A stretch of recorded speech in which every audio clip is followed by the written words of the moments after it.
Hey guys, tonight we're stepping softly across the creaking floors of a Joseon-era hanok, lit only by the trembling glow of paper lanterns. Outside, the breeze carries the scent of pine needles and fermented soy from a neighboring kitchen, but in here, right where you are, it's the rustle of silk and the hush of thread being pulled through cloth that fills the air. A quiet world, delicate and deliberate, you can almost feel the dustless calm settle over your shoulders.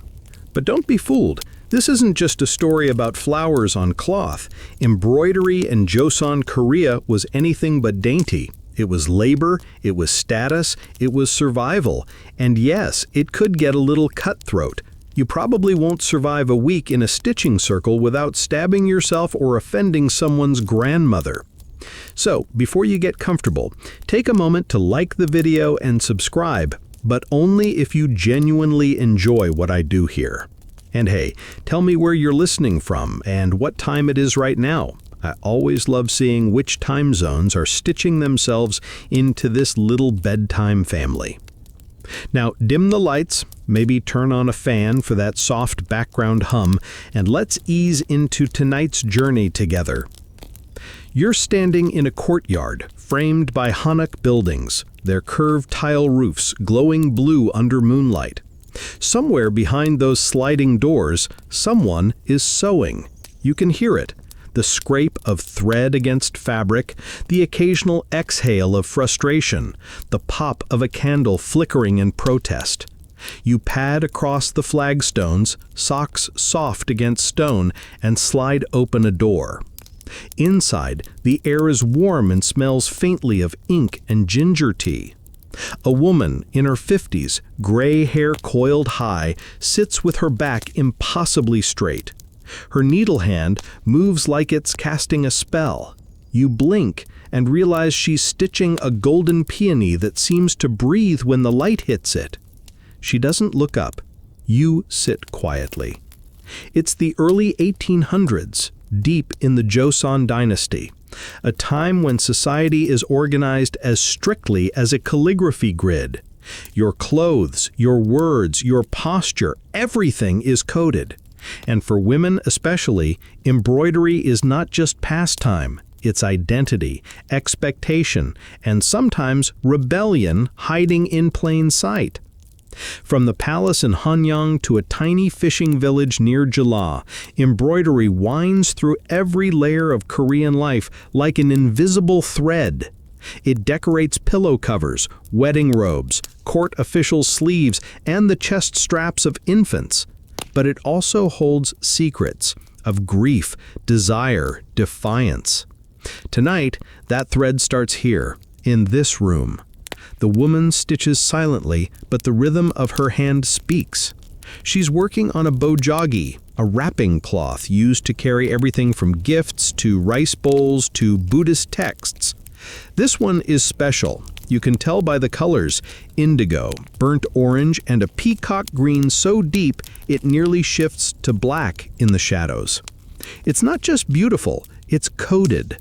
In Joseon embroidery, certain colors weren't chosen just for harmony. They meant things. Indigo whispered of modesty. Orange signaled good luck. Green was for rebirth or secret wishes. Historians still argue whether women invented entire emotional languages through thread, or if we're just finally starting to listen. As your eyes adjust, you notice something else. The fabric isn't new. It's been patched, carefully, almost reverently, with older cloth, some so faded you can't tell what color it once was. That's another Joseon truth. Nothing was wasted.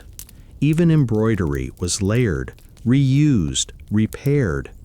There's a word for it: goombak, the golden patch. The old woman sighs. She pauses to warm her hands on her teacup, and you see her fingers, slightly bent, calloused, the nails tinted from plant dye. Needles were her instruments, but nature gave her the ink. There's a fringe belief, still whispered in mountain villages, that some women could stitch a memory into cloth so vividly you could dream it just by holding the fabric to your chest at night. One boy reportedly saw his dead grandmother after sleeping with her old pillowcase. Was it magic or just grief wearing silk? She begins again. Outside, a dog barks. A gourd-shaped bell tinkles as someone draws water from a well. The embroidery continues. A stitched chrysanthemum blooms across the cloth. It's tight, mathematical in its symmetry. And here's the real kicker. She's doing it freehand. No pencil guides, no chalk outlines, just muscle memory and decades of ritual. You try not to imagine the centuries of practice behind that level of control. It's both inspiring and, frankly, a little terrifying. Meanwhile, your leg is going numb from sitting still. You shift, accidentally knocking a lacquered tray. She chuckles, quietly, like someone who hasn't laughed in weeks, but finds you mildly entertaining. She offers you a needle. "Try," she murmurs. You grip it wrong. The thread frays. The knot slips. You poke yourself.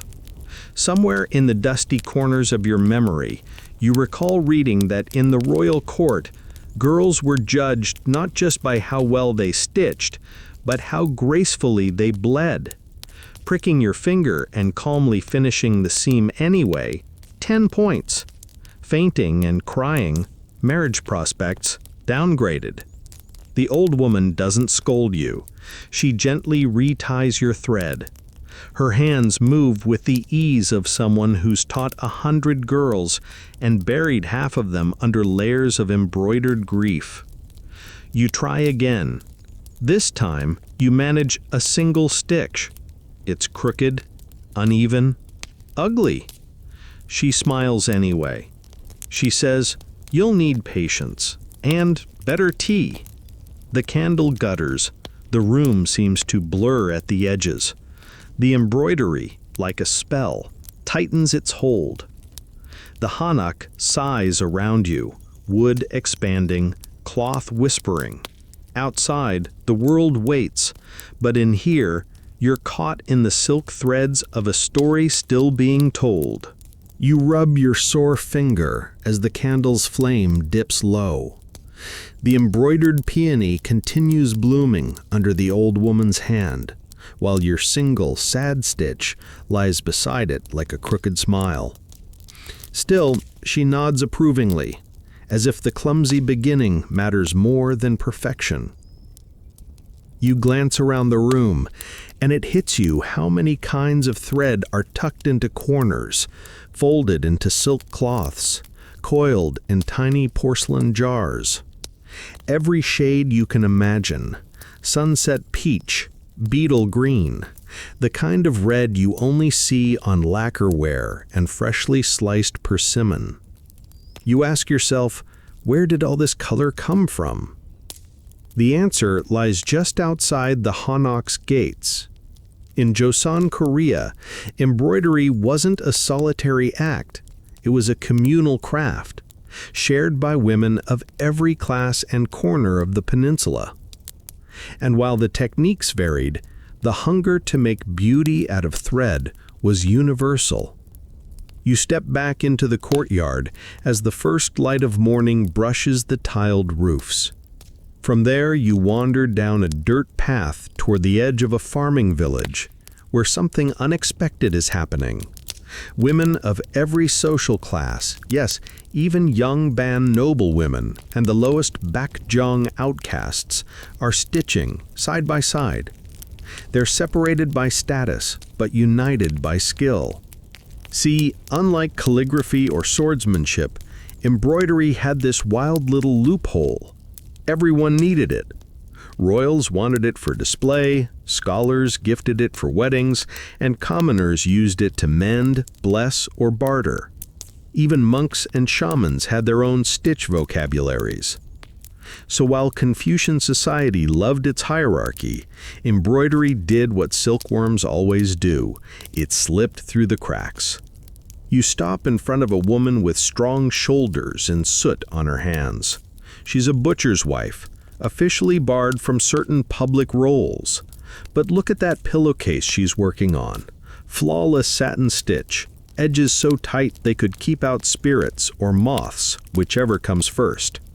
Two girls giggle beside her, showing off their work. A mandarin duck in flight, stitched with such hope you feel slightly guilty watching.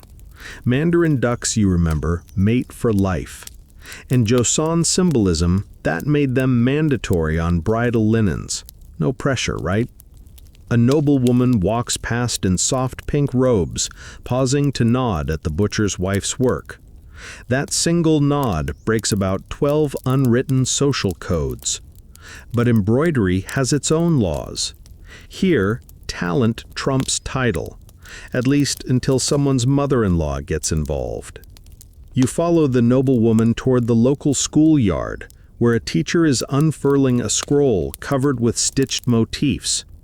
The scroll, oddly enough, is made of hemp, rough and scratchy compared to silk. But that's the point. It's for teaching commoners. He points to a lotus, explaining that the flower symbolizes purity rising from mud. A child interrupts. Why not use a chrysanthemum? They don't grow in mud, do they? The teacher sighs, clearly having this debate for the 1,000th time. Historians still argue whether these symbols were imposed by state textbooks or emerged naturally over generations. The answer is probably yes to both. The kids pull out their sambe cloths, coarse, linen-like fabric used by poorer families, and begin stitching. Their needles wobble. Their ducks look more like frogs. You remember your own peony fiasco and suddenly feel very seen. You walk along a ridge path, watching the valley stretch below, dotted with small houses. From the trees, birdsong and distant drumming drift up. But what catches your attention is the laundry line behind one modest home. It's fluttering with embroidered bourgeois cloths, colorful geometric patchworks used to wrap lunchboxes or cover ceremonial offerings. Each cloth tells a story, but not in any way a Western viewer might recognize. No text, no faces, just color, line, and balance. It's said that a well-stitched bourgeois could protect its contents from misfortune, wrap a baby in one, and supposedly even ghosts kept their distance. Practical magic tucked into the folds. You sit on a sun-warmed rock. A woman nearby is embroidering a square of charcoal-dyed silk with a scene of a crane flying over pine trees. Both are symbols of longevity.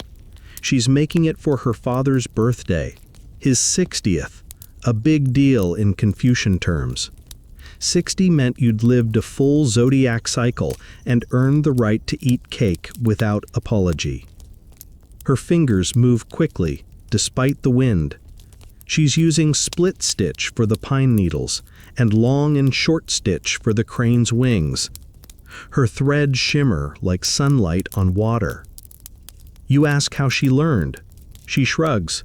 My aunt, her mother before her, and before that, probably someone too busy stitching to write it down. You realize something here, something unflashy, but profound. These women, these hands, these tiny stitches, they're the threads that wove Joseon Korea together. Not the kings, not the generals, them, the quiet ones. Still, it wasn't all idyllic bonding time. You overhear a whispered conversation behind the water jars, two women snickering that Lady Kong's stitch work looks like a chicken fell in ink. Embroidery circles were tight-knit, but brutally honest. If your satin stitch was uneven, you'd hear about it. Loudly, possibly from your own grandmother. The competitive streak even reached the palace, Royal concubines were said to embroider tiny pouches, each trying to outdo the others with detail so fine you'd need a magnifying glass and maybe divine intervention to finish it in one lifetime. Some say Queen Inmok herself wept when a court servant outstitched her bird motif. Others claim she just threw it into the fire. Historians still argue over the actual event, but the legend endures. You stand again. The sun's getting lower. The light turns soft and golden, making every thread sparkle just a bit more. You think of the Hanok again. The old woman, her candle, that almost alive peony. And you realize you're already part of this world now. Thread it in. Your fingertips still tingle from that first attempt at a crooked stitch. Maybe it's sympathy pain. Maybe it's a low-level curse placed by the grandmother who saw you fumble the needle and whispered, "Ay-yo, not like that." You return to the Hanok, only to find the old woman isn't alone anymore. 3 young girls sit beside her, legs tucked politely, spools of thread nestled in lacquered bowls between them. They're threading needles with the ease of people who've been doing it since before they had adult teeth. And they probably have. Because here's the thing. If you were born a girl in Joseon, Korea, chances are someone handed you a needle before you could write your name. The first lesson wasn't how to make a flower. It was how not to stab yourself. A useful life skill, then and now. You watch the youngest, maybe 6 years old, struggle with a stubborn strand of pink floss. Her tongue pokes out in concentration. Her grandmother, definitely the stern but secretly proud type, leans in, pinches the thread, and guides it through the impossibly tiny eye of the needle. Cheers erupt, soft and sleepy, as if they've all agreed not to disrupt the fabric spirits. A job well done. 1 thread through 1 needle. The kind of tiny victory you didn't know you needed to see. But it wasn't always celebration. Training in embroidery was notoriously intense, like Confucian Hogwarts, but with fewer spells and more finger cramps. Girls were expected to sit for hours, back straight, eyes sharp. Wiggling, frowned upon. Sighing, suspicious. Dropping your needle, social death. You start to understand why some embroidered birds look like they're about to scream. Your foot nudges a little book under the mat. It's an old Gongsal Tek, a stitching manual passed down through families. You flip it open carefully. Inside are diagrams of needle techniques with poetic names: cloud split thread, winged serpent stitch, autumn leaf edge. Who named these? Probably the same people who drank plum wine and thought it wise to embroider an entire crane using only 1 thread. And no, that's not hyperbole. There are surviving examples of single-thread embroidery from the late Joseon era. Entire motifs stitched from a continuous line. The patience, the planning, the willpower not to scream when the thread knots halfway through. Legendary.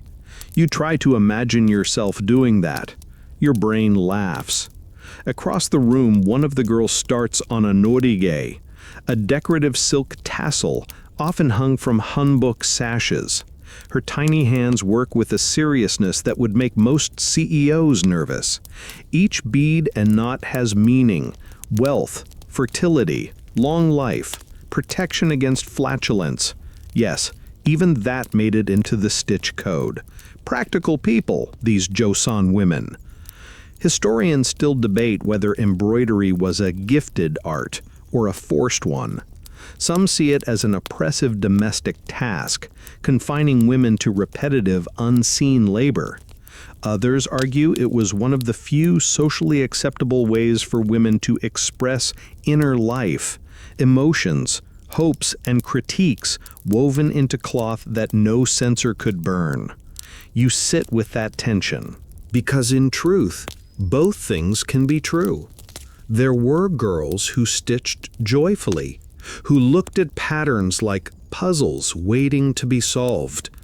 And there were others who bled onto the cloth from sheer boredom or wrist pain. They weren't making art, they were checking a box.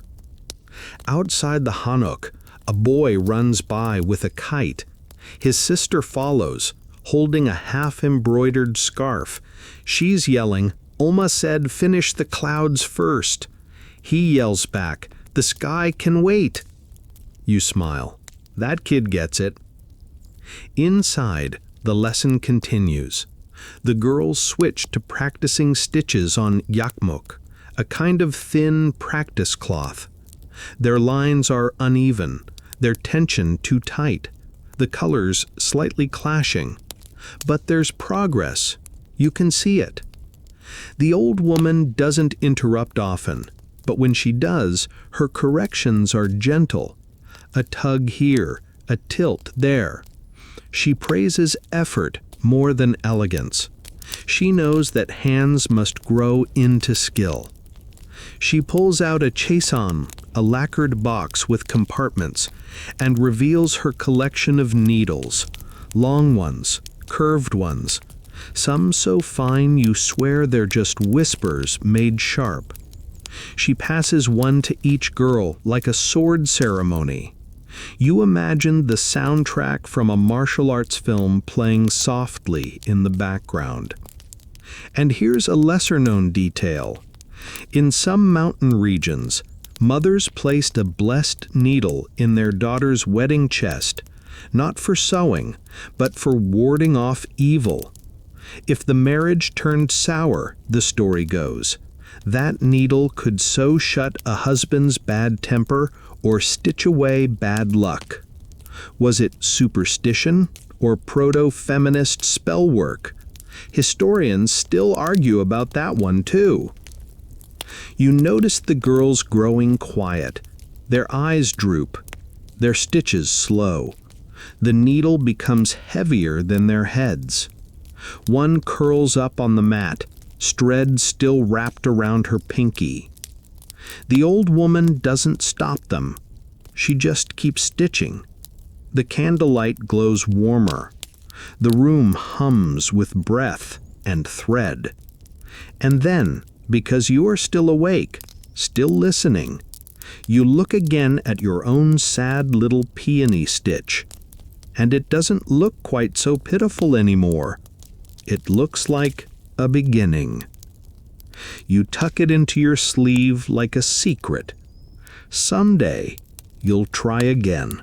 It's nearly morning again when you slip out of the hanok. The world is still hushed, like it's waiting to exhale.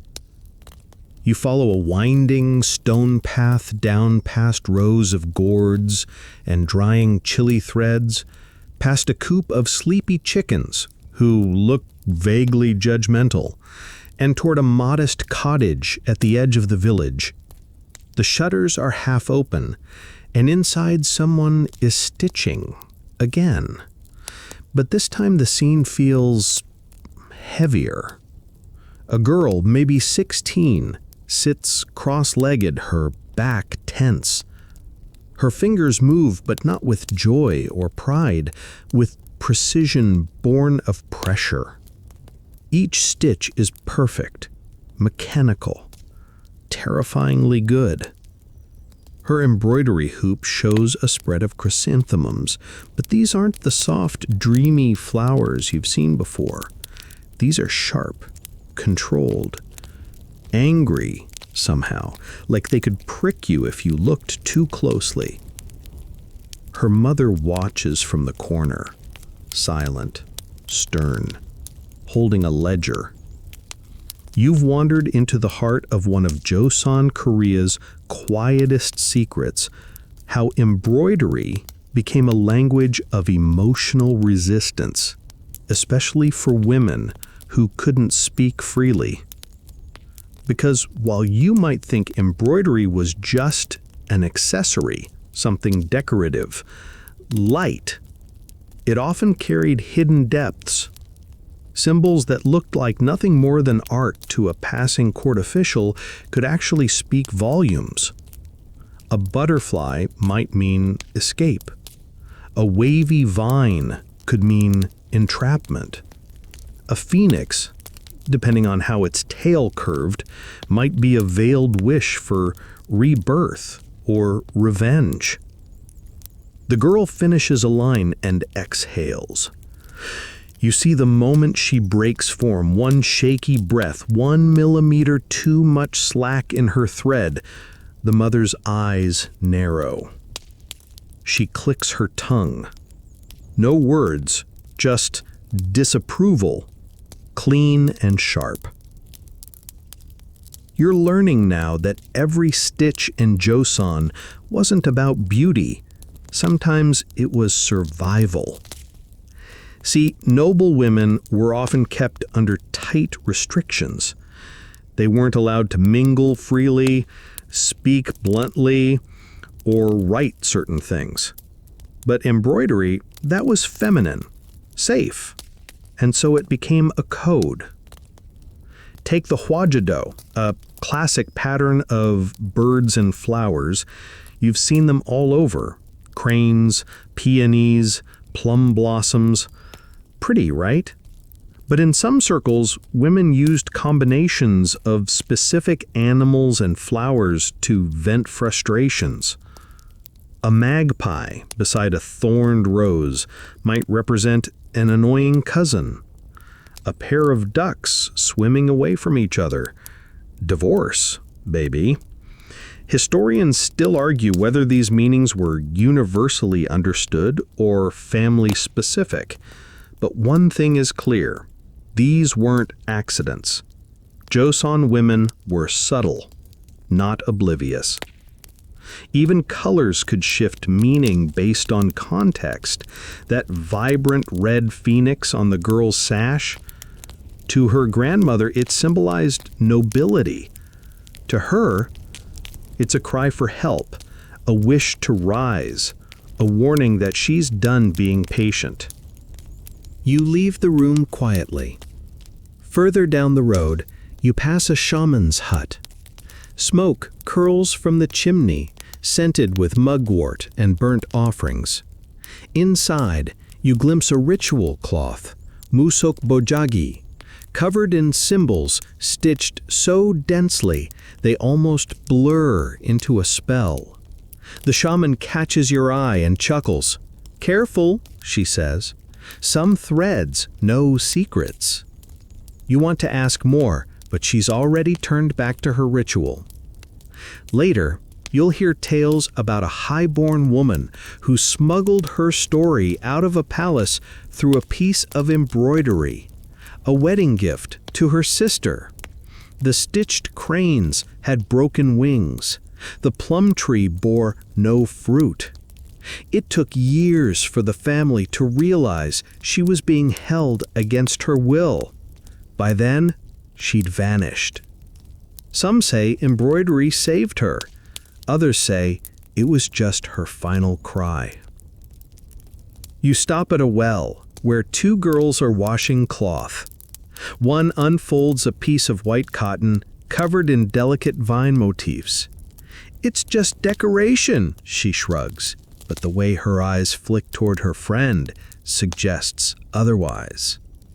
Turns out, embroidery gossip was a thing. Housewives could decode a rival's petticoat faster than you can blink. A sloppy chrysanthemum? Lazy. A crooked tiger? Probably cursed. A perfectly stitched lotus on a skirt hem? Someone's trying too hard to impress the matchmaker. One girl snickers. "Did you see Lady Cho's pillowcase? She stitched her own name twice, trying to show off or remind her husband who she is." You can't help but grin. Passive aggression has always been multi-generational. But it wasn't just about gossip and subtle rebellion. Some women used embroidery to mourn. You reach a small shrine where someone has laid a cloth embroidered entirely in pale gray. No names, no symbols, just rows and rows of even stitches, tight, controlled, like counting days, like stitching through grief so it doesn't stitch through you. In times of war or loss, women didn't get to write eulogies. They embroidered them.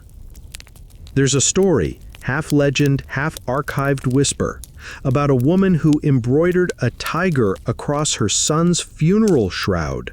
Not a fierce, snarling tiger, a tired one, curled in sleep. She'd meant it as protection in the next life, a wish that he'd finally rest. People came from villages away just to see it. Some cried. Some said it was improper. But no one forgot. You wander back toward the hanok, past a roadside vendor selling thread and patterns. She holds up a sampler. Koi fish, bamboo, plum blossoms. You tilt your head. "They're just symbols," she says with a wink, "unless you know how to read them." Back in your room, the peony you started still sits beside the old woman's perfect bloom. She doesn't speak. She just adds a single silver stitch across the petal, an accent, an invitation. Not everything beautiful is soft, and not every rebellion makes noise. Sometimes the quietest thread carries the loudest truth. Morning filters through the paper windows, casting pale gold patterns on the mat. You stretch, legs stiff from sitting cross-legged all night, and catch the old woman humming. Her peony now has a companion, something wilder, fiercer, a tiger. Not the cartoonish kind you see in modern soul shops, all grins and googly eyes. This one is lithe and coiled, stitched with yellow thread striped in near black, its eyes a gleaming stitch of green. It prowls across the silk like it might leap free at any second. You blink. "You stitched that overnight?" you ask, half-whisper. She shrugs, like it was no more difficult than boiling tea. Tigers were no joke in Joseon, Korea. They were believed to roam the forests, the mountains, and, if you weren't careful, your dreams. Yet oddly, they were beloved, revered, feared, woven into art, poetry, and of course, embroidery. You lean closer and notice something unusual about the tiger. Its claws are blunted. Its mouth is closed, almost gentle. At its feet, coiled like an offering, is a tiny pillow embroidered with a plum blossom. "Oh," you murmur. "It's a tiger pillow." She smiles at your surprise, because yes, in Joseon homes, tiger-themed pillows were a real thing, especially for children. The idea was simple. Give the baby something that looks fierce so that real spirits or bad dreams stay far away. Wrap the child in safety by using the image of danger. You turn the pillow over and find a second motif stitched underneath. A phoenix, wings outstretched, its tail feathers curling like smoke. Unlike the tiger, it's embroidered in fine, fiery threads, scarlet, saffron, and gold, so delicate you worry it might vanish under your breath. The phoenix isn't just any bird in Korean tradition. She's the queen of the sky, the symbol of empresses and noble rebirth. Joseon-era court robes often featured phoenixes for royal women, especially in hwarot, the ceremonial wedding robe. And while tigers meant strength and earthiness, phoenixes hinted at elegance, destiny, and the ability to rise. Of course, no pressure on the bride-to-be. You wander into the storage room behind the hanok, led by the old woman's wave. Inside are folded robes, dozens, maybe hundreds, wrapped in rice paper, stacked neatly in cedar wood chests. She picks up a wonsom, an elaborate ceremonial robe, and unfolds it gently. The embroidery is dazzling. Gold thread outlines cranes, peonies, and phoenixes. The sleeves are banded in rainbow stripes, symbolic of harmony between yin and yang, earth and sky. Your fingers tingle just looking at it. Young brides wore these? You ask. She nods. Once. She points to a motif near the hem, a little spider hidden among lotus leaves. You lean in. A blessing? You guess. She smirks. A joke. Her mother-in-law feared spiders. You snort. Because that's the thing. While many symbols in Joseon embroidery carried weighty meaning, some stitches were just mischievous. Women often embedded their personalities in the cloth. A lopsided duck, a too chubby plum blossom, a fish that looked suspiciously like a gourd. These weren't mistakes, they were signature moves.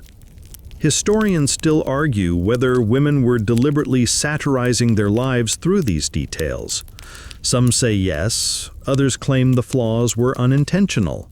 But let's be honest, you've seen enough accidental side eyes on stitched rabbits to form your own opinion. You sit back on your heels as the old woman begins showing you a stack of chimsan, ornamental bands attached to collars and sleeves. One is covered in dragons, another in deer, and one has a rooster with suspiciously puffed feathers. She taps it. "Gift for a scholar," she says, "meant to remind him to wake up early and stop drinking." You laugh. Roosters as judgmental life coaches. Iconic. The thread she uses for these pieces isn't just silk. It's sometimes twisted with horsehair for stiffness, or mixed with metallic threads that catch the light like gold dust. These threads had to be imported or carefully spun at home, dyed with natural ingredients like gardenia seeds, indigo leaves, or ground-up shells. And if you think that sounds expensive, it was. A single length of red silk thread could cost a week's wages. But it was worth it. A properly stitched chimsan didn't just look fancy, it carried social clues. Too many symbols? You were trying too hard. Too few? Clearly a lazy embroiderer. The wrong combination? Someone would whisper about you in the marketplace for weeks. You ask her what her favorite animal to stitch is. She pauses, then says, "The hatea." You blink. The what now? The hatea is a mythical lion dog, often carved into palace steps or painted on temple walls. Said to guard against fire and corruption. It looks like a mashup between a bulldog and a thundercloud. Rarely seen in embroidery, but she stitched it anyway. Right into the sleeve of a boy's winter robe. He'd cried the whole time. Said it looked like a potato with teeth. She chuckles at the memory. The robe still exists, she says. Somewhere. Maybe in a museum. Maybe folded in a trunk in the mountains. It doesn't matter. What matters is that the hatea watched over him through 3 winters and 1 measles outbreak. You glance down at your own robe. A loaned one from the Hanok's spare room. The embroidery on the cuff is simple. A pine tree and a tiny cat curled beneath it. You hadn't noticed the cat before. "She stitched that while you slept," one of the girls whispers. "She says cats are dream keepers." You let your hand rest on it for a moment longer. Outside you hear the temple bell. The day is awakening. But in here, where threads loop and twist into myth and memory, time moves softer. You step back into the light, heart full, eyes blurry. Tiger pillows, phoenix skirts, roosters of judgment, and cats of dreams. It all fits together somehow. Afternoon stretches long across the rooftops. and the village seems to slow under the weight of the heat. Chickens have flopped into shady patches, the air hums with cicadas, and the dye pots, sitting beneath a canopy in the courtyard, steam gently like sleepy little volcanoes. You approach cautiously. They smell like boiled roots and wet earth. This is where color is born. The old woman crouches nearby, lifting skeins of thread from a pot of crushed gardenia. The threads come out a muted golden yellow, almost like aged parchment. She hangs them over a bamboo rack to dry, then turns to a pot of indigo, so deep it swallows the light like ink in a dream. You didn't expect the process to look like alchemy, but here it is. Natural dyeing in Joseon, Korea, was a quiet science. It took days to extract color from plants, minerals, even insects. Blue from indigo leaves, red from safflower or madder root, soft pinks from fermented cherry blossoms, and black from soot and iron filings. Some colors, like the almost impossible deep purple, were so rare that only royalty could wear them. Others, like pale jade green, were so delicate they could shift entirely based on humidity. Embroiderers had to memorize not just the colors, but the seasons that birthed them. And here's the kicker. You couldn't just dye and go. The thread had to be soaked, washed, mordant, and dried, then re-dyed, sometimes again, and again, and again, up to 10 times. Patience wasn't just a virtue, it was the job description. One of the girls wrings out a handful of thread and shakes her hand. The water flicks like golden rain. She scowls at a stubborn red spot on her nail, muttering something about safflower ghosts. The others laugh, but not too loudly. Cursed dye is no joke. There's a superstition in some mountain villages. If you mishandle dye, especially red, it will cling to you, not just your skin, but your memories. It's said that women who dyed thread while heartbroken would forever carry the color of sorrow in everything they stitched. Historians, of course, scoff. But you notice the old woman handling red with more reverence than any other hue. She passes you a cloth and gestures towards a bowl of crushed lotus seed husks. Time to help. You kneel, sleeves rolled up, and begin mixing. The paste is thick, gritty, and smells like something between fresh-cut grass and old tea. You smear it onto a length of silk, the color faint but promising. The process is meditative, your breath syncing with the slow circles of your hands. And suddenly you understand why embroidery didn't start with a needle. It started here, in the slowness of making thread ready. The preparation was half the magic. By the time you're done, your hands are dyed the color of moss and morning fog. One girl points at your fingers and says, "You look like a doblin who eats leaves." A compliment, maybe. You sit on the porch to dry off. One of the younger girls brings you a lacquered tray of cold barley tea, and you sip while watching the sun shift across the courtyard. Inside the house, the older girls are working by candlelight, their hands guided more by instinct than sight.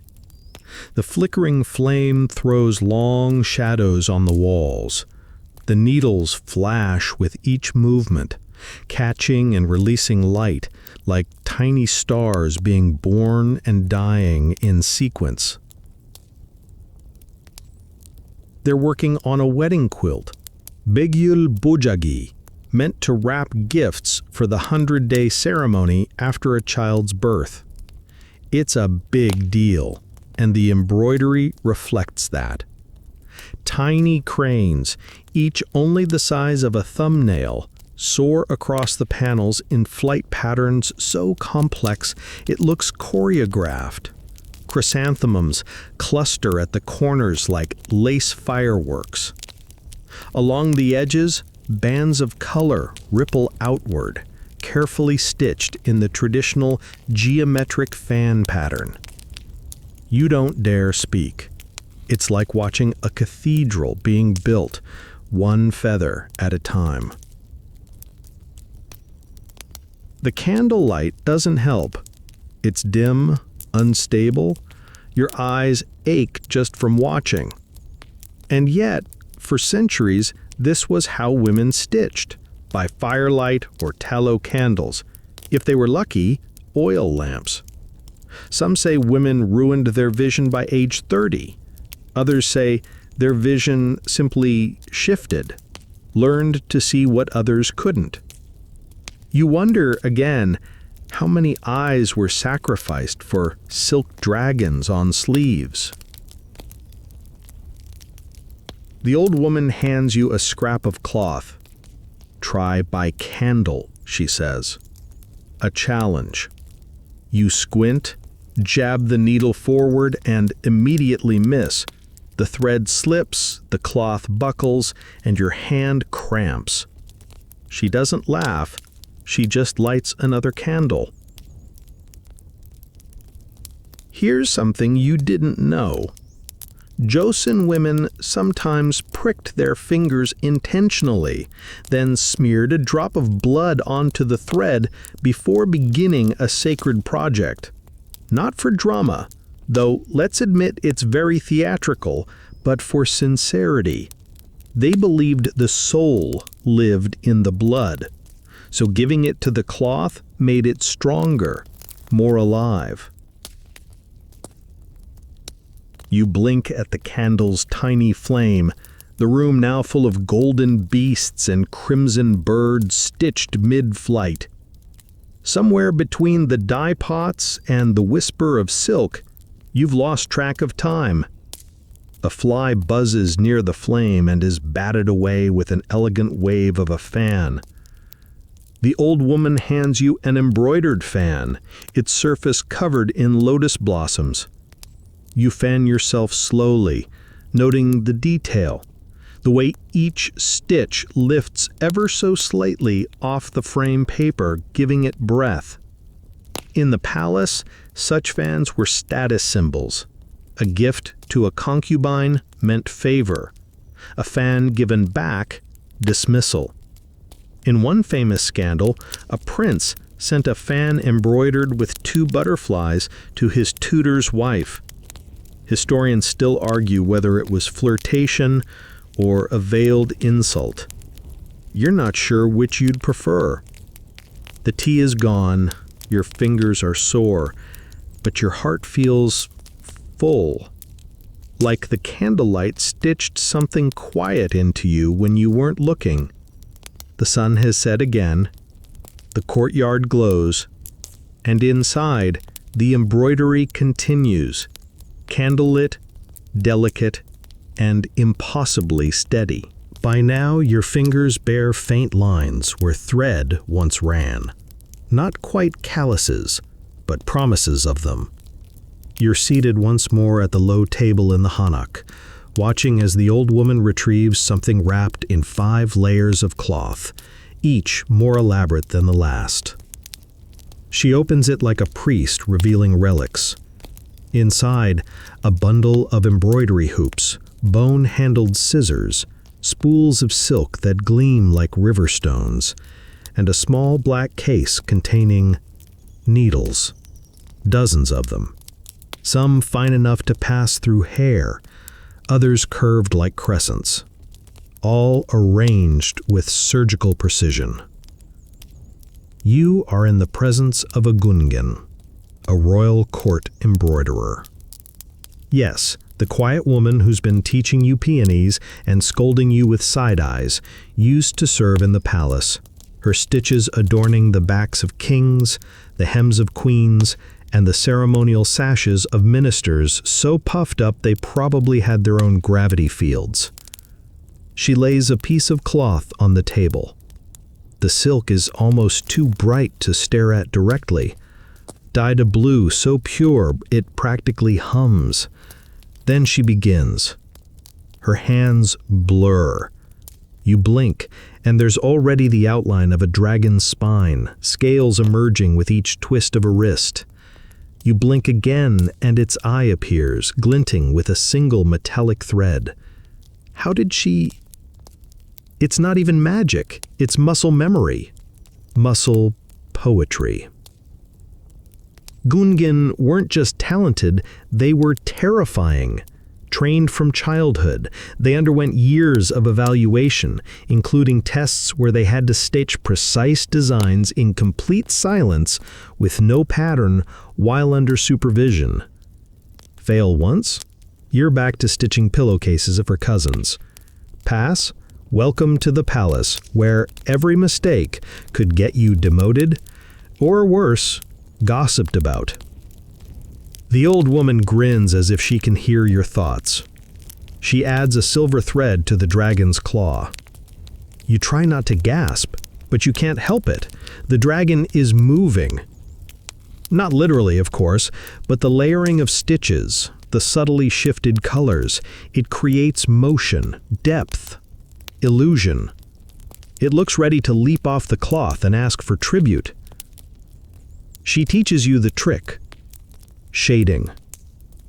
In Joseon, Korea, shading wasn't done with paint. It was thread. Hundreds of stitches layered with minuscule changes in color tone. Stitch angle mattered. Thread twist mattered. Even the tension of your breathing could shift the result. One Gungin was rumored to hold her breath for a full minute per feather when stitching phoenix wings. Doctors disapproved. Queens applauded. And here's the fun twist. Joseon, Korea didn't have embroidery machines or magnifiers, just eyes, hands, and enough discipline to make a Confucian monk cry. You ask how she learned. Her answer is quiet. My mother, and a woman before her. The rest, I stole with my eyes. Because in the royal court, embroidery techniques weren't shared easily. Senior Gungan guarded their secrets, locking away certain patterns and never demonstrating specialty stitches in public. To learn, you had to watch closely, memorize, practice in secret. It was like espionage with prettier tools. She hands you a needle. Try. You hesitate. You're holding a piece of silk that probably costs more than your entire wardrobe. One wrong move, and the dragon will look like it sneezed mid-roar. Still, you press the needle in, guided by her hand over yours. She mutters, "Loosen your shoulder. The cloth will fight you if you're too proud." You relax. The thread glides. The dragon accepts your offering. A single silver scale. Around you, the world narrows to breath and thread. It's not fast work. It's not even always satisfying. But when it's right, it clicks. Your hand, the cloth, the needle, they agree for just one moment on what beauty should feel like. She shows you a nearly finished robe, a gunryongpo, the king's dragon robe. It's bold. 5-clawed dragons clutch flaming pearls, clouds curling like poetry, golden waves crashing along the hem. You marvel at the audacity. This robe doesn't whisper power, it roars. In Joseon court symbolism, only the king could wear 5-clawed dragons. Officials got 4, commoners 0. Just to own a 5-clawed dragon motif without permission was enough to get you punished. And yet, here it is, in your lap. Threads of power stitched by a hand so practiced it's almost invisible. She points to a corner. You squint. There's a tiny mistake, one scale slightly off. Your instinct is to gasp, to grab a seam ripper, to correct it, but she holds up a finger. She says, on purpose. Because some Gungan believed that perfection offended the gods, so they made a single, deliberate flaw, a crack for humility, a thread for mercy.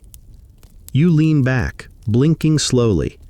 Your head is swimming with dragons and dust. Outside, a cicada shrieks. It sounds mildly offended by your peaceful moment.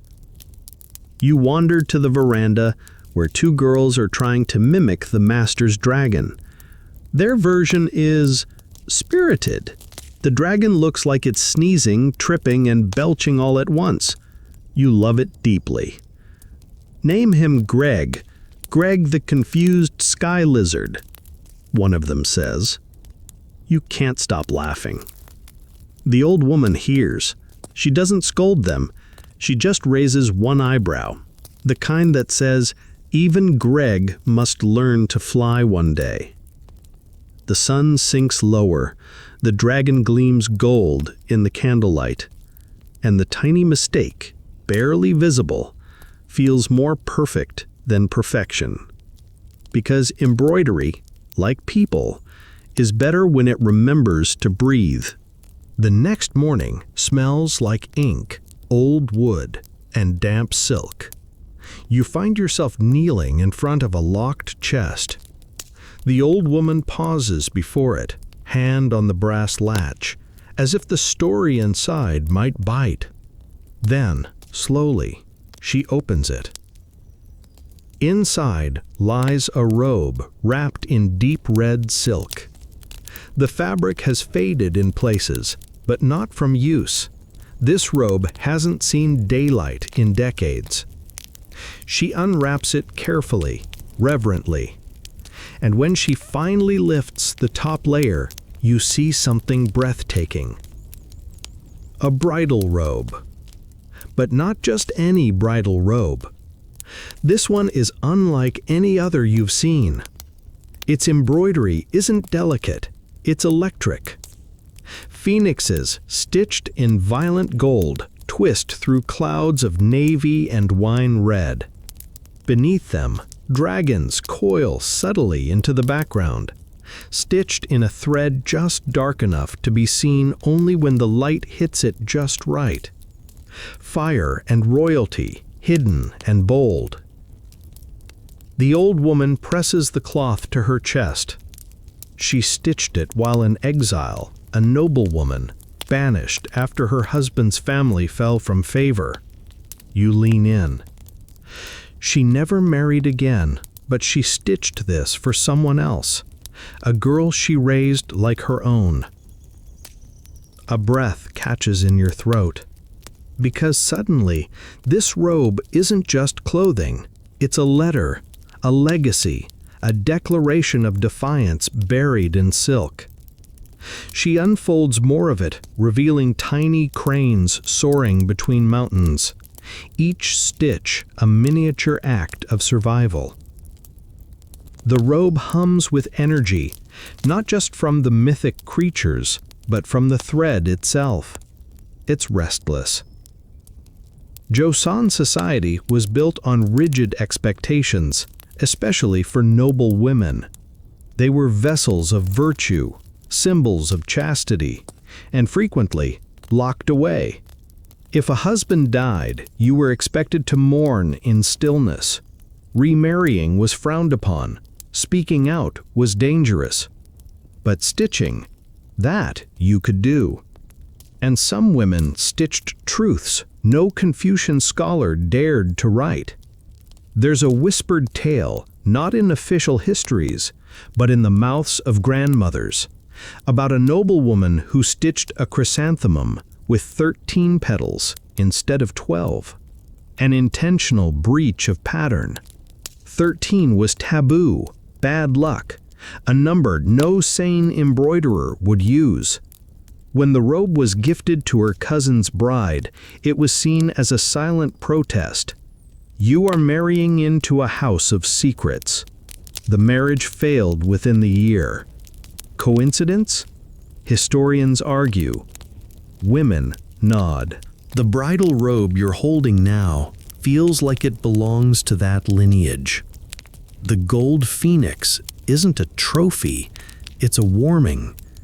The mountains aren't scenic, they're barriers. The cranes don't glide, they flee. You flip the hem gently and find a hidden motif, a sprig of mugwort, barely visible, stitched in deep green. Not decorative. Mugwort is used in rituals, for cleansing, for protection. She protected the bride, even as she stitched in silence. It's said that some robes carried blessings in every stitch. 4,000 stitches meant 4,000 prayers. And if you were careful with your breath, your thoughts, even your heartbeat while sewing, the robe would remember you. It would keep a part of you stitched into its lining, not metaphorically, literally. Some even say these robes could whisper. The old woman folds the robe slowly, tucking it back into its red silk wrapping. She latches the chest. You walk with her through the garden behind the hanok, down a shaded path overrun with mint and moss. There, hidden under a willow tree, is a small shrine made of stacked stone and polished glass. She lights a stick of incense and places it in a bronze holder shaped like a lotus. "She taught me," she murmurs, "not with words, with thread."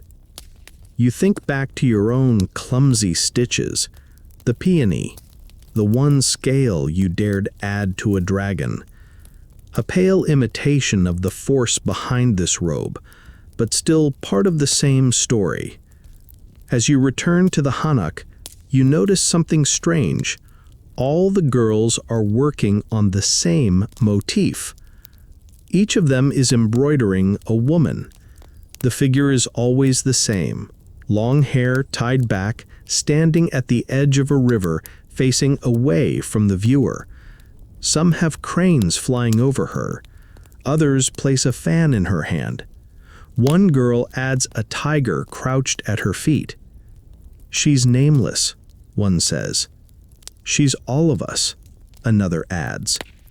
You sit beside them, struck by the quiet unity of their work.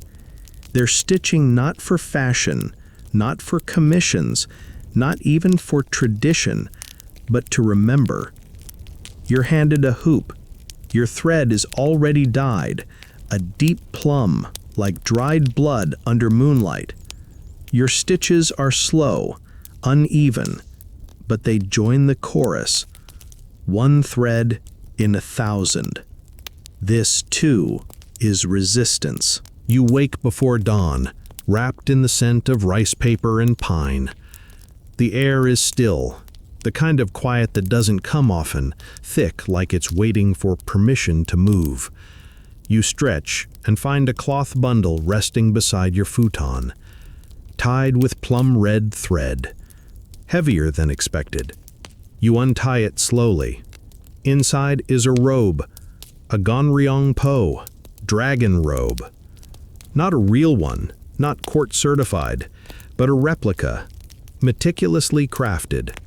Golden dragons curl up the sleeves, their claws catching threads of red and silver light.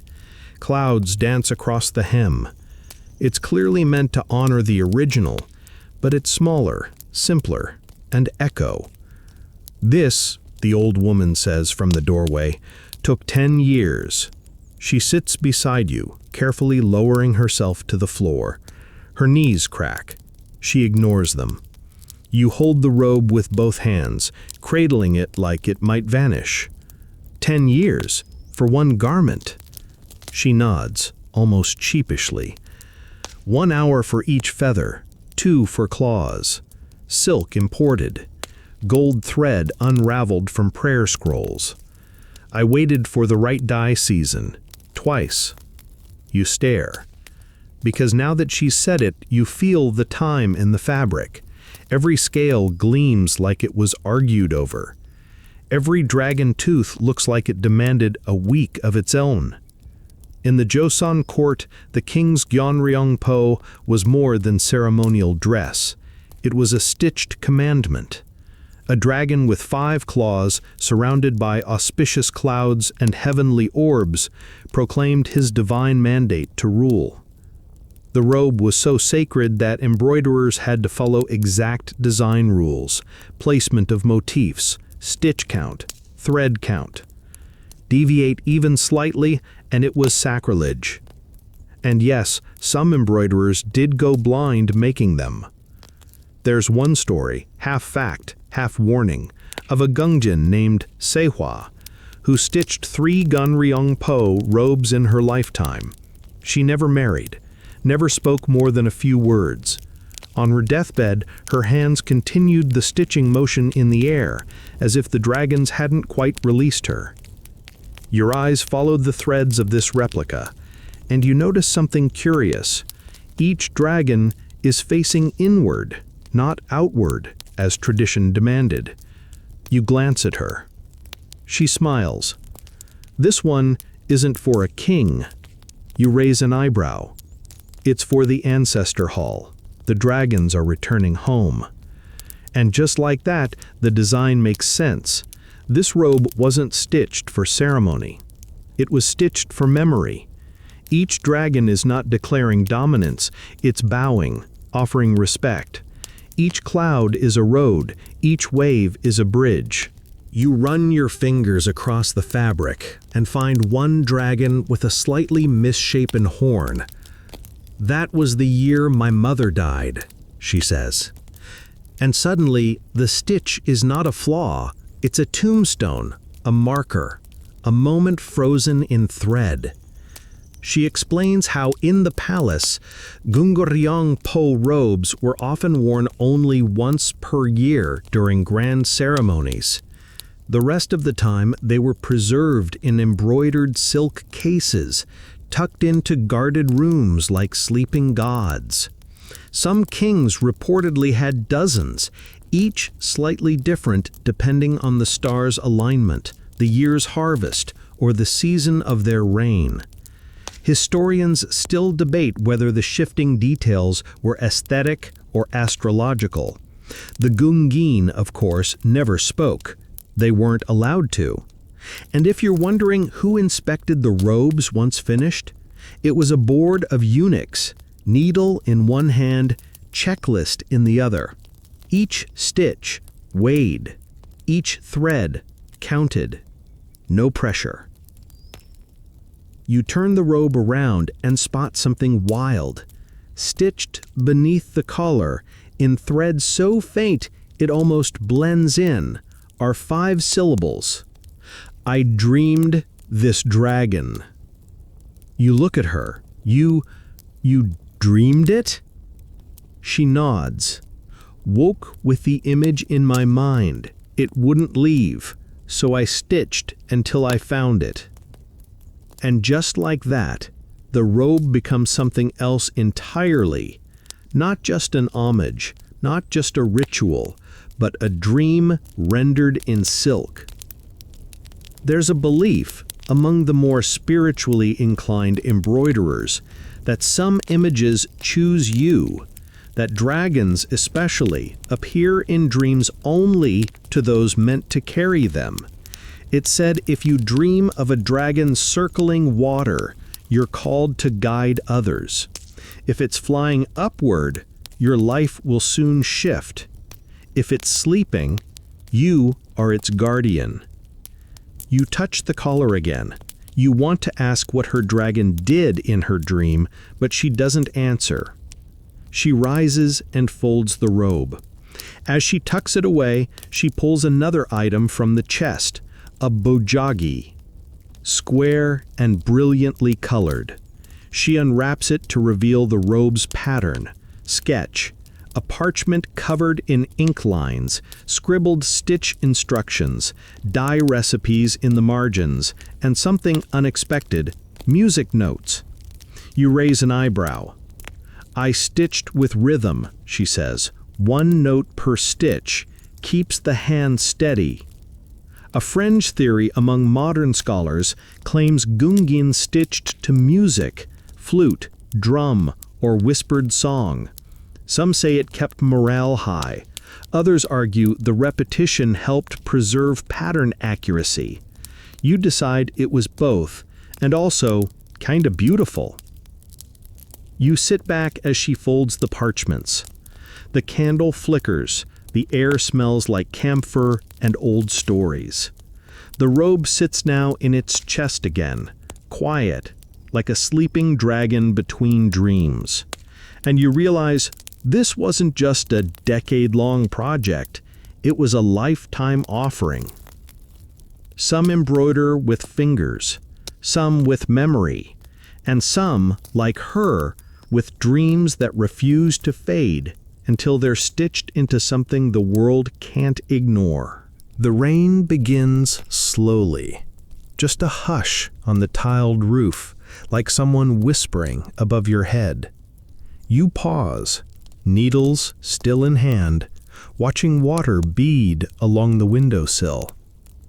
The hanok feels warmer with the storm wrapped around it, the flickering candlelight catching in the puddles outside. Today, no dragons, no phoenixes, no royal robes or ancestral dreams. Today, you're learning to stitch a mountain. At first, it feels underwhelming. A few sloping lines, a couple of vertical scratches to suggest trees, maybe some mist stitched in white floss if you're feeling ambitious. But as the old woman pulls out her scroll, you realize this is no idle afternoon craft. This is landscape embroidery, an art so detailed and meditative it borders on spiritual. She unrolls a chekado, a traditional Korean painting of books and scholarly items, rendered not in ink, but thread. Tucked beside it, another panel. Mountains layered so subtly that each stitch fades like fog behind the next. Pine trees stitched one by one, their branches bending just enough to imply wind. A footbridge, no wider than your thumbnail. A monk, maybe? Just two tiny black stitches with a twist of gray for a hat. It's breathtaking and disorienting. You realize quickly that this isn't a simple replication of nature. It's a devotional act. Each tree isn't a tree. It's the idea of a tree, a symbol of growth, patience, or grief, depending on where it stands and what colors shade its base. The old woman places fabric in your hoop. She draws two faint lines in charcoal, almost invisible. The first slope, soft like a sigh. You begin stitching. The thread glides, but your stitches are stiff, uncertain. Her hands move like breath, each stitch lifting slightly, then pressing down like footsteps across a trail only she can see. As you work, she explains that in Joseon, Korea, landscape embroidery was closely tied to spiritual practice.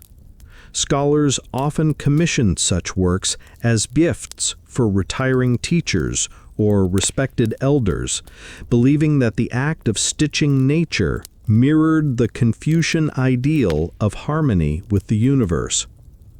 But it wasn't just for scholars. Buddhist nuns, many of whom lived in quiet monasteries tucked away in the hills, created entire landscapes in thread as part of their meditation. No people, no noise, just hills, fog, and silence. It's said some of them spent months on a single tree, stitching while reciting mantras until the thread felt blessed and the tree became sacred. You squint. Your tree looks more like an unfortunate feather duster. She hums approvingly anyway. "Yours is a tired tree," she says. "Maybe it knows something." You snort, then stitch another. There's a belief, one not found in history books, but still passed from one artisan to another, that if you stitch a landscape well enough, you can visit it in your dreams. Not metaphorically, literally. Sleepwalkers whispering of mountains they'd never seen. A woman who stitched a waterfall for 6 years and then died by its sound.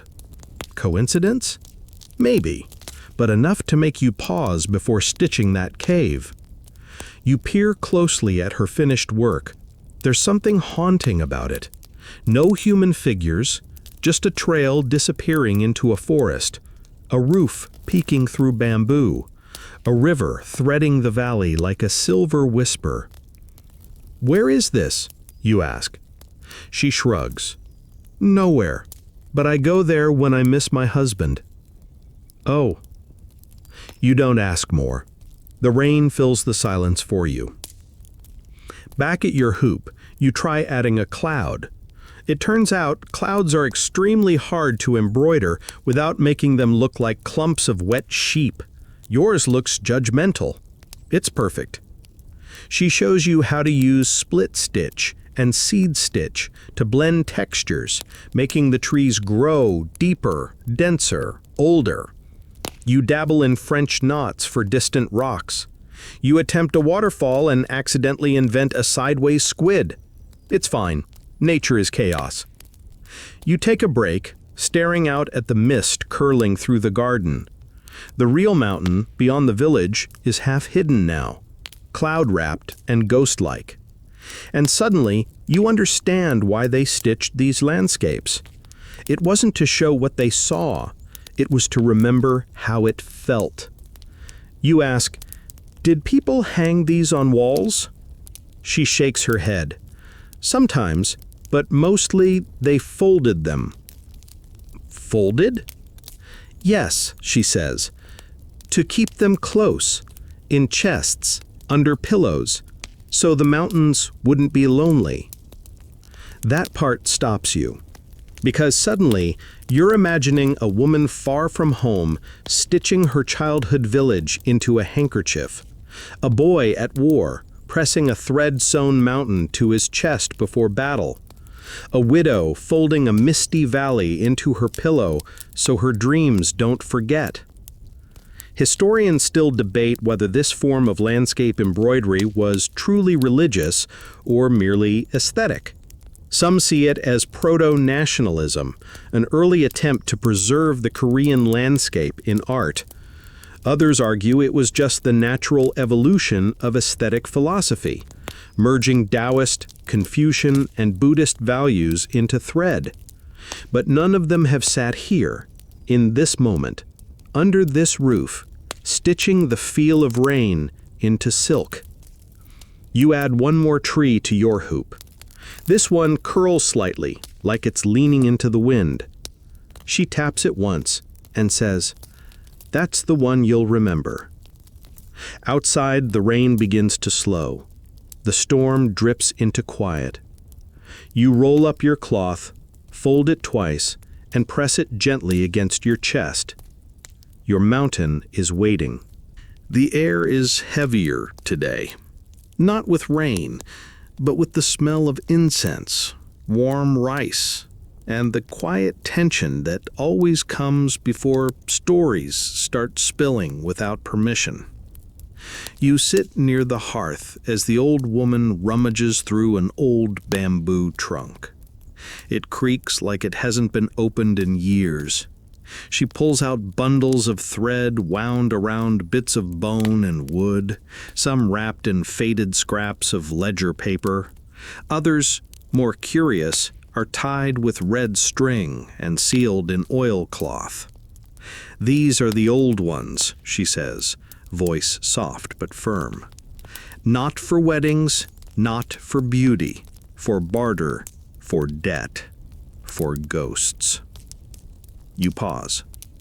Because what she's showing you is not embroidery as art, or ceremony, or feminine accomplishment. This is thread as currency, and sometimes as curse. She pulls out a pouch. It's embroidered, yes, but not with flowers or birds. Instead, it's covered in symbols, tangled shapes, coiling knots, clusters of dark thread like storms. A shaman's pouch, she explains, used in a ritual to bind a sickness to cloth and bury it. You swallow. In Joseon, Korea, thread wasn't always decorative. It was practical. It held things together. It made clothes last. But in the hands of a mudang, a shaman, it could become something else entirely. There are tales of thread being used to trap spirits, a garment woven with bad luck, a sleeve embroidered with the name of someone who'd wronged you. You bury it, you wait, and sometimes something happens. You ask if she believes in that. She shrugs. Belief's not required. Thread remembers anyway. You glance down at the embroidery in your lap. A landscape still half finished, a pine tree with crooked roots, a stream that never finds the sea. You wonder what memories your thread is holding on to now. She brings out another cloth, this one stitched in the shape of a coin pouch. My aunt used this at market, kept a line of red thread in her sleeve. She said if a merchant lied to her face, the thread would knot on its own. Did it? Only once, she said. He choked on his own rice cake. Lived, but never lied again. You glance around, suddenly aware of the countless threads tangled in this house. Some made for joy, some to keep things from falling apart, and others to make them fall just enough. In rural Joseon communities, thread often functioned as informal currency. Silk floss could be traded for medicine, finished embroidery used in lieu of payment at inns. There are records of widows offering embroidered handkerchiefs to monks in exchange for prayers or food. Even broken threads were gathered to stuff pillows, because waste wasn't just frowned upon, it was feared. Unused thread was considered unlucky. It wanted to finish something. One girl tells you a story over lunch, mildly terrifying in the way only stories told during daylight can be. There was a girl in my grandmother's village who always kept her needles sharp by poking them into the wall. One day, her older brother borrowed one and lost it. That night, a needle pricked his toe while he slept. He looked under the blanket, nothing. Next night, again. Then his cheek, then his hand. You shudder. Did he find it? No, she says, chewing her rice slowly. But he confessed to a lie. After that, the needle never returned. You ask if that's true. The girl shrugs. Enough people believe it that it might as well be. Superstition or not, needles were treated with respect. In some households, they were blessed with incense smoke. Dropping one was an omen. Stepping on one, a warning from the ancestors. Losing one, you lit a candle and waited until it showed itself, or something else did. The old woman re-enters, this time carrying a cloth scroll filled with tightly wound silk cords, each no longer than a finger. These are talismans, she says, each tied during a full moon. One for strength, one for safe travel, one to keep bad dreams out of the baby's room. You ask if they work. She eyes you. You slept soundly last night, didn't you? Touché. She lets you pick one. Your fingers hover, then settle on a dusty green cord. That one, she says, is for remembering who you were before you got busy trying to be someone else. You tie it around your wrist. The girls around the hearth are now stitching onto scraps of old hanbok fabric, not for art, not for display, for trade. One is making a sleeve with a fox motif. It's meant to be gifted to a merchant in town who lost his daughter. The fox, in some tales, guides spirits home. It's not for sale, but it will cost him something else, his story. Because in this world, thread is a transaction, not always of money, sometimes of memory. There's a whispered story of a woman who embroidered her husband's name into his traveling cloak after he went missing at sea. She wore it every night, reciting his name like a prayer. 10 years later, the cloak was found, washed ashore, empty, but the embroidery was untouched. Historians argue whether it's just a myth, but one museum still displays the cloak behind glass, stitched with 26 perfect characters that no one has ever managed to replicate. You sip your tea and feel the weight of your own embroidered cloth in your lap. It's becoming heavier, not physically, but emotionally. Like each stitch is a word you haven't said yet. The old woman watches you. She leans in. "Stitch carefully," she says. The thread listens, and it doesn't forget. Outside, the wind picks up. Somewhere, a rooster crows late. The girls hum. And you, wrapped in silk, memory, and maybe just a little superstition, begin your next stitch. You wake to the smell of wood smoke and the distant echo of drums. The hanok is quieter than usual, its mats rolled up, the courtyard swept spotless. The girls are gone.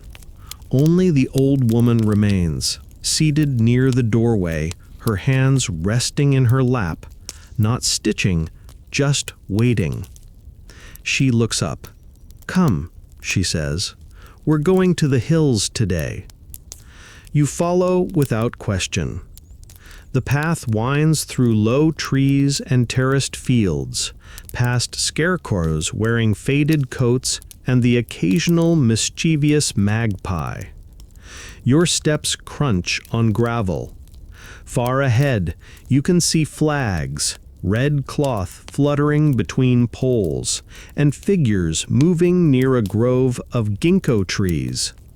It's not a market, not a temple ritual. It's a gathering. And as you get closer, you realize it's a protest. But not the loud kind, not with torches or shouts. This is rebellion stitched in thread. On makeshift clotheslines and stretched between tree branches hang dozens of cloth banners, some rough, others elegant, all embroidered. Slogans, symbols, creatures, scenes. A tiger chained to a government seal. A tree with no leaves but hundreds of eyes. A woman holding a thread that pierces the sun. You blink. What is this? Voices, she says. They weren't allowed to speak, so they stitched. This is the silent revolt, a fringe tradition that most historians either overlook or dismiss.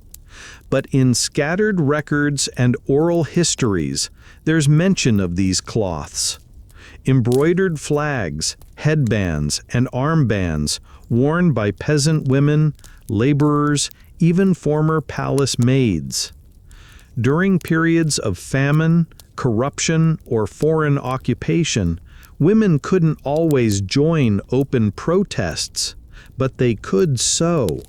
They could encode defiance into flowers, myths, and lines that looked harmless from a distance, but screamed revolution up close. A fish with its mouth stitched shut, a plum blossom missing its stem, a phoenix with its wings bound in thread. All of them messages, all of them dangerous. You walk among the banners, overwhelmed. One is stitched in 3 colors only, black, red, and white. It shows a single bowl, empty, with a spoon laid across it like a tombstone. Next to it, embroidered in tiny lettering, "My son asked for rice. I gave him thread instead." You try not to cry. A woman stands by a panel that features just 2 hands, one passing a needle, the other bleeding slightly. You ask what it means. "It means we're still here," she replies, then goes back to stitching. The old woman leads you further, to a circle of elders seated underneath a tree. Some wear simple white hanbok, others faded headscarves. Each one is working on a panel. No patterns, no guides, just instinct. "These are the war cloths," she says, "stitched by women during the invasions, during the uprisings, during the loss." You kneel beside one. A boy sits in the middle of it, embroidered, not real. He's flying a kite shaped like a bird, but the string is cut. Above him, a cloud raining needles. You want to ask why, but then you realize you already know. There's one banner hung high between 2 pine trees. It's old, faded to the color of dried seaweed, but the embroidery is strong, bold. It shows a single sock, stitched with tiny birds flying from the opening. You look at the old woman. She smiles. Even our socks were political. And she's right. Court records mention servants being punished for stitching unsanctioned motifs into their undergarments. One woman embroidered bamboo shoots on her collar in protest of the corrupt local magistrate who had demanded all tribute be paid in bamboo poles that season. Subtle? Yes. Missed? No. She was whipped for insolence. But these stitched acts didn't stop. In fact, they grew more creative. During the Donghak Peasant Revolution in the 1890s, it's said that women embroidered battle flags using thread pulled from their own wedding robes. Some stitched their husbands' names in invisible thread, white on white, so the spirits would know who they were fighting for. Others carried scraps embroidered with guardian tigers or sword-shaped flowers, tucked into their blouses like armor. Historians still argue about how widespread these embroidered protests were. Some claim they were isolated. Others suggest entire villages had stitch codes only they could read, silent conspiracies sewn into tablecloths and children's mittens. You wander through the grove, your fingers brushing against cloth that carries rage, grief, hope, all without a single scream. There's a power in this. You hadn't noticed it before, back when you were struggling with peonies and tigers. But here, surrounded by the stitched words of women who had nothing but their hands and thread, you understand. Embroidery wasn't just domestic. It was political, radical, revolutionary. You sit beneath a banner showing a tiger biting a scroll. The words stitched beneath say, "We read what they burned." The old woman hands you a hoop. The cloth is blank. You hesitate. What should I stitch? She smiles. What do you wish they'd remembered? You press needle to fabric, and you stitch a sleeping woman curled like a comma, with thread coiling out of her chest, rising like smoke, winding through a forest, turning into birds. You don't know what it means, but it feels right. The wind picks up, the cloth rustles like it's whispering. All around you, the revolution continues. Quiet, patient, threaded. The walk back from the grove is quiet. No one says much. Your cloth, still damp from your hands, sits folded in your sleeve, the stitched birds pressing softly against your wrist like a heartbeat. You don't quite know what you've made, but you know it's staying with you. That evening, the old woman brings out something unexpected, a scroll. It's narrow, yellowed with age, the corners crisp and cracked like sun-dried tofu. She spreads it across the floor and motions for you to sit. Look closely, she says. You do. And blink. Because what you're looking at isn't a pattern guide or stitch diagram. It's odd. It shows a group of noble boys, young, pale-faced, top-knots neat, seated in a circle, and they're embroidering. Not reluctantly, not clumsily, with focus, with grace. You point. Are they? Yes, she says. That scroll came from a scholar's household, late 1700s, maybe early 1800s. The boys learned embroidery as part of their education. You stare harder. One is stitching a phoenix, another a plum blossom. One is even threading a needle for the boy next to him. But I thought embroidery was only for women. She shrugs. That's the myth.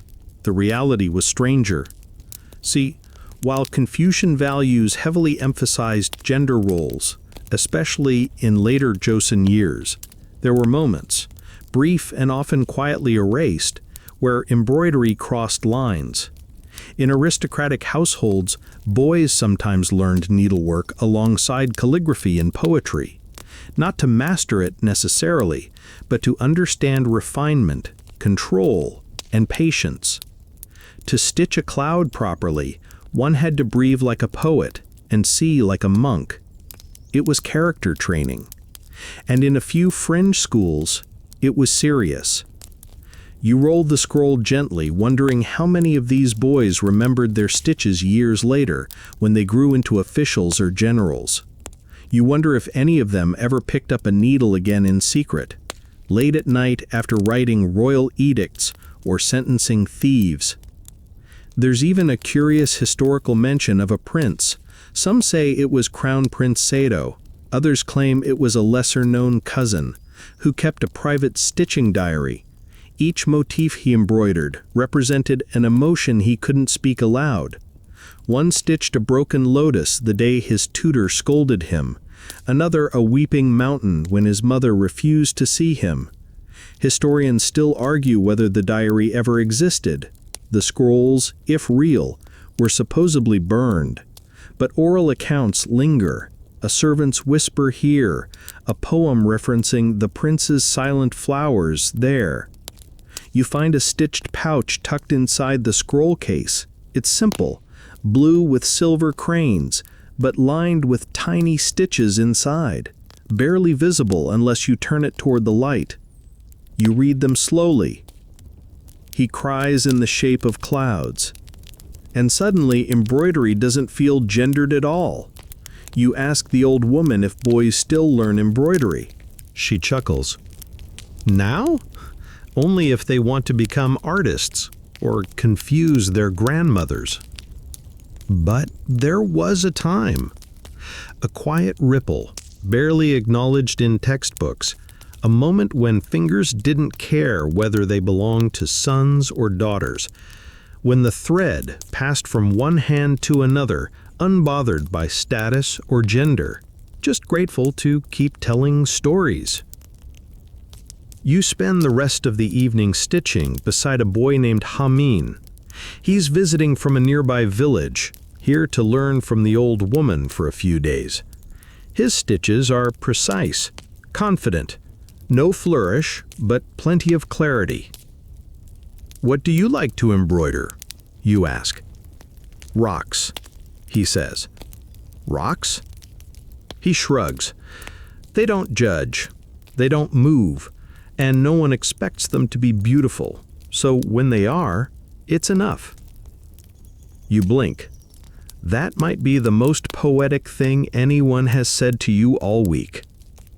He shows you a handkerchief covered in stone textures, some jagged, some mossy, some cracked in the middle. "This one," he says, tapping it, "is based on a rock my brother threw at me. I stitched it instead of throwing one back." You both laugh. You stitch in comfortable silence for a while. Then he adds, "You know, it's strange. When I tell people I embroider, they either laugh or say, 'It's sweet,' but no one ever says, 'Of course you do.' Do you wish they would?" He pauses. "Not really. I just wish they'd stop acting like thread cares." The old woman passes behind you, smiling slightly. Thread doesn't care, but it does remember who respects it. The fire crackles, someone boils tea, and outside, the night begins humming again. You look around and realize that in this hanok, surrounded by stories stitched and spoken, no one's asking the wrong questions. No one's mocking the wrong hands. They're just stitching, just being. You press needle to cloth again, and this time you stitch a river, not a loud splashing one, just a slow, quiet one that weaves between rocks, one that knows how to move gently. You glance at Hamin's embroidery again. There's a new rock forming in the corner, shaped just like a heart, with a crack down the middle. You say nothing, just smile, and keep stitching.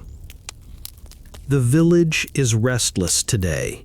There's no festival, no wedding, no new season, just the quiet, twitching hush of change. You feel it as you walk through the market, the way people glance at each other too quickly, the way the air smells of ink and soot, and how even the magpies seem to be watching more carefully than usual. Back in the hanok, the old woman is packing her sewing chest. Not gently, not for a journey. This is something else. You sit beside her, watching as she wraps her oldest patterns in rice paper, ties them with worn silk cords, and places them into a cedar box you've never seen before. "She outlawed it," she mutters. You blink. "Outlawed what?" She looked up, eyes sharp. "Certain stitches, certain symbols, forbidden as of last night." You think it's a joke. It's not. There were moments in late Joseon history when the government, seeking to control superstition, sedition, and even style, issued bans on embroidery motifs deemed politically or spiritually unruly. Dragons stitched by non-court embroiderers, illegal. Phoenixes not sanctioned by the palace, confiscated.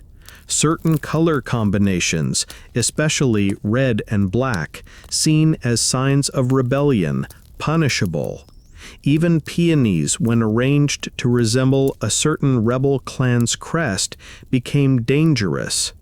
And now, it seems, someone's decided the thread is a threat again.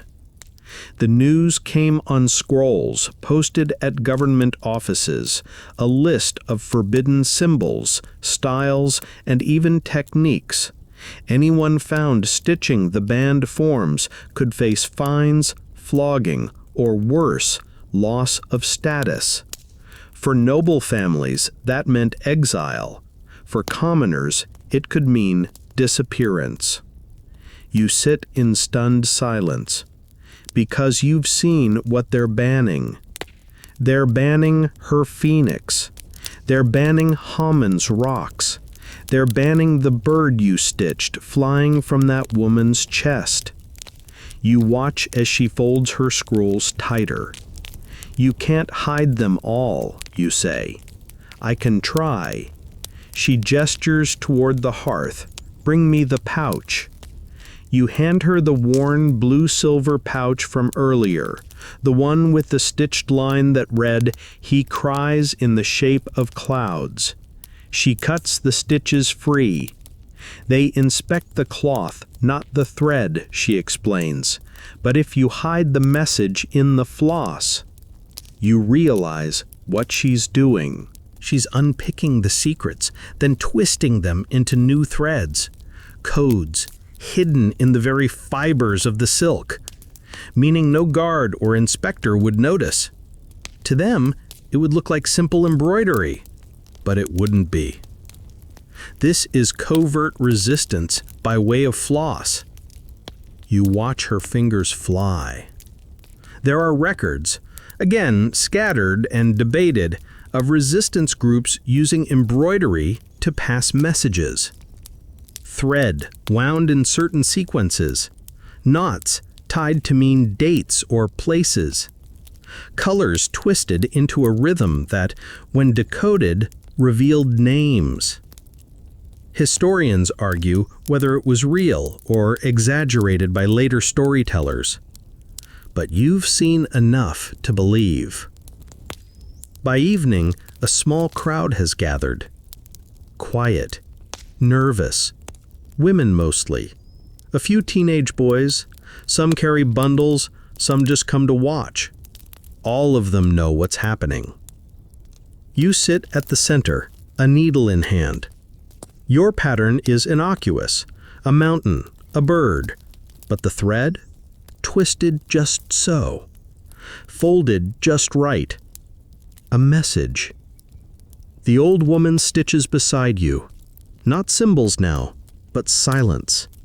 Every blank space in her cloth feels loaded, intentional, like a pause before something sharp. Then the guards arrive, just two of them, wearing official robes that smell like damp paper. They bow awkwardly, scan the room, and begin their inspection. Cloth by cloth, hoop by hoop. They find nothing. No dragons, no band clouds, no phoenixes with too many tail feathers. Only beauty. Only silence. Only thread. They nod and leave. One glances over his shoulder, almost suspicious. But then, gone. You exhale. And laughter, small, defiant, ripples through the room. One woman unrolls her sleeve to show a tiger stitched in white on white, nearly invisible. Another pulls off her headband to reveal a tiny message stitched into the lining. They won't find it. Someone has embroidered "Outlaw this" in minuscule hangul across the hem of her underskirt. It's sloppy, but glorious.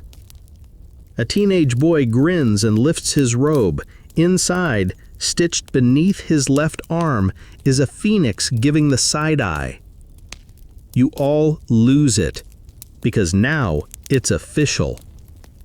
The revolution is back. Not shouted from rooftops, not burned into scrolls, but stitched, in cuffs, in linings, in silence. Even Hamin returns carrying a cloth with nothing but rocks, ordinary at first glance, but one rock is cracked in the shape of the band royal crest. Another is subtly threaded in the old woman's signature plum red. He places it beside her. She nods once. It's good. Outside, the moon rises, silver and sure. Inside, Needles keep moving, because no matter how many symbols they ban, how many colors they outlaw, how many stitches they punish, they'll never stop the thread from remembering. You stitch slowly now, each movement deliberate, each breath synced to the rhythm of resistance. You are not embroidering flowers anymore. You are embroidering refusal. The morning after the inspection arrives quieter than expected. No footsteps, no shouts, no whispers of further crackdowns. Just the sound of fabric being folded, needles threading silk, and the soft scrape of scissors across cotton. As if rebellion were just another part of the morning routine. You sip barley tea beside the old woman on the veranda. In her lap rests a final panel, a square of indigo cotton stretched in a wooden hoop. She's stitching slower now, not with hesitation, but with care. You can tell. This isn't a piece to sell or hide or protest. It's something else. What's it for? You ask. She doesn't look up. Closure. The embroidery shows a hanok, this very one, beneath a pine tree that leans left, just slightly. In the courtyard, 4 women sit stitching. 1 child runs. A cat naps beneath a bench. And on the far edge, a thread trails off the panel, unfinished. "This is your final piece?" you ask, voice low. She nods. "I'm not starting anything after this." You say nothing. You just listen to the pull of her needle. Around you, the girls finish up their own pieces. Hamin ties off his thread, places his final stone in the corner of his cloth, and presses it to his chest before folding it away. One of the younger girls embroiders a wave with a lotus floating on top, then kisses the edge before passing it to her sister. It's not sadness, it's reverence, like they all know something is ending. In Joseon culture, there was no formal retirement for embroiderers, no final title. But there was a tradition, quiet, private, where the last work of a master was folded, wrapped in white, and placed beneath their pillow the night before they passed. Not as a death shroud, as a conversation. One final thread, one final dream. The old woman isn't dying, but you know this is her pillow piece. You sit beside her and watch the panel take shape. A cat appears on the embroidered porch, a pot of tea beside it. One of the girls looks just like the youngest apprentice. The trees seem to sway, even though they're made of silk and memory. At the bottom corner, she starts to stitch something unexpected. A road. Just a thin, winding line of gray thread, leading away from the hanok, past the gate, into the mountains. "What's down the road?" you ask. She glances up at you. You. You blink. "I stitched all this so you'd know where you came from. Now you stitch what comes next." You look down at your lap, your cloth, your hoop, your thread. All waiting, all breathing. You start. And in your panel, you stitch her. Sitting beneath the ginkgo tree, needle in hand, 1 foot tucked under her, eyes half closed, not because she's tired, but because she sees further than anyone else. She doesn't say anything, but she smiles when she sees it. The girls hang their final panels in the courtyard, like laundry of the soul. Tigers, rivers, stones, birds. One is just a single word, stitched in pink. Remember. The wind picks up. The panels ripple. You stitch faster now, not from urgency, but from clarity. Each motion feels easier, lighter, like the thread has started guiding you. You add a tree, then a path, and just before you finish, you add a hand, reaching back, not grasping, just offering. The old woman ties off her final knot. The sound is soft, but final. The panel is done. She folds it once, twice, then wraps it in white cloth and places it beside her tea. Then she rests her hands in her lap and closes her eyes. No one speaks. The candles flicker. The wind quiets. And you all sit there, just breathing. Just stitching silence into history. Just watching the last thread rest. Let your breath slow now. You've walked through thread and time, past quiet rooms and candlelight, through stories stitched into silk and rebellion whispered in cuffs. You've seen how a needle can be mightier than any sword, softer, yes, but sharp in ways that linger longer than bruises. You've sat beside women who stitched not just beauty, but memory, resistance, love, who passed their stories in loops and knots, in colors pulled from the earth, in patterns only the heart could read. Now the hanok is still. The lanterns burn low. The last panel has been folded and placed beside a worn pillow. The thread has run its course, not broken, just resting.